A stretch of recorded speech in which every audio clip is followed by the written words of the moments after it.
ሰላም ጤና ይስጥልኝ። ዓለማችን እስካሁን ካየቻቸው የጦርነት ታሪኮች ሁሉ እጅግ አስፈሪው ምዕራፍ ላይ ደርሰናል። ቴህራንና ቤሩት በቦምብ ብርሃን እየታጠቡ ነው። እስራኤልና አሜሪካ በኢራን ላይ የመጨረሻው ምዕራፍ ጥቃት መጀመራቸውን አስታውቀዋል። የኢራን መከላከያ ፈራርሷል ወይስ አሁንም የቀረው ሚስጥራዊ ኃይል አለ? ይህ ጥያቄ ለእናንተ ትተነዋል። ሁሉንም ዝርዝሮች አሁን ይዘንላችሁ ቀርበናል። የቴህራን መቃጠልና የቨርጂኒያ ባህር ሰርጓጅ መርከብ ጥቃት። ባለፉት ጥቂት ሰዓታት ውስጥ የአሜሪካ የባህር ሰርጓጅ መርከቦች ከባህር ስር ሆነው በፈነጠቁት ሚሳኤል የኢራንን ግዙፍ የጦር መርከብ አጥፍተዋል። በቴህራን ሰማይ ላይ ከ50 በላይ የእስራኤል ተዋጊ ጄቶች የቦምብ ዝናብ እያዘነቡ ነው።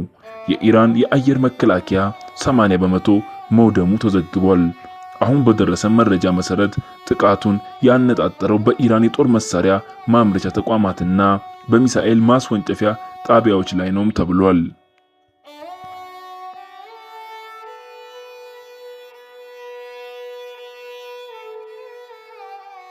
የዓለም ድንጋጤና የተባበሩት መንግስታት መግለጫ። ይህ ጦርነት ግን ንጹሃንንም አልማረም። በደቡባዊ ኢራን በሚገኝ አንደኛ ደረጃ ትምህርት ቤት ላይ በደረሰ የቦምብ ጥቃት ከ160 በላይ ህፃናት መሞታቸውን የተባበሩት መንግስታት የሰብአዊ መብት ኮሚሽነር ቮልከር ቱርክ በከፍተኛ ሐዘን ገልጸዋል።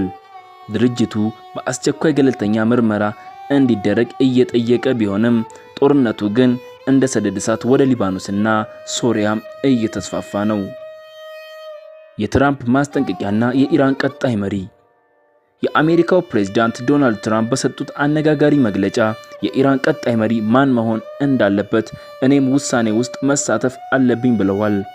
ትራምፕ የሟቹን መሪ የአያቱላህ አሊ ኻሜኒ ልጅ ሞጅታባ ኻሜኒ ተቀባይነት የለውም ሲሉ ውድቅ አድርገውታል። ኢራን ግን በመሪ አልባነት ብትጨነቅም አሁንም ድረስ ወደ እስራኤልና ወደ አረብ ሀገራት ድሮኖችን በመላክ እየተፋለመች ትገኛለች። ለዚህ ቻናል አዲስ የሆናችሁ ሰብስክራይብ፣ ላይክ በማድረግ የዚህ ቻናል ቤተሰብ ይሁኑ።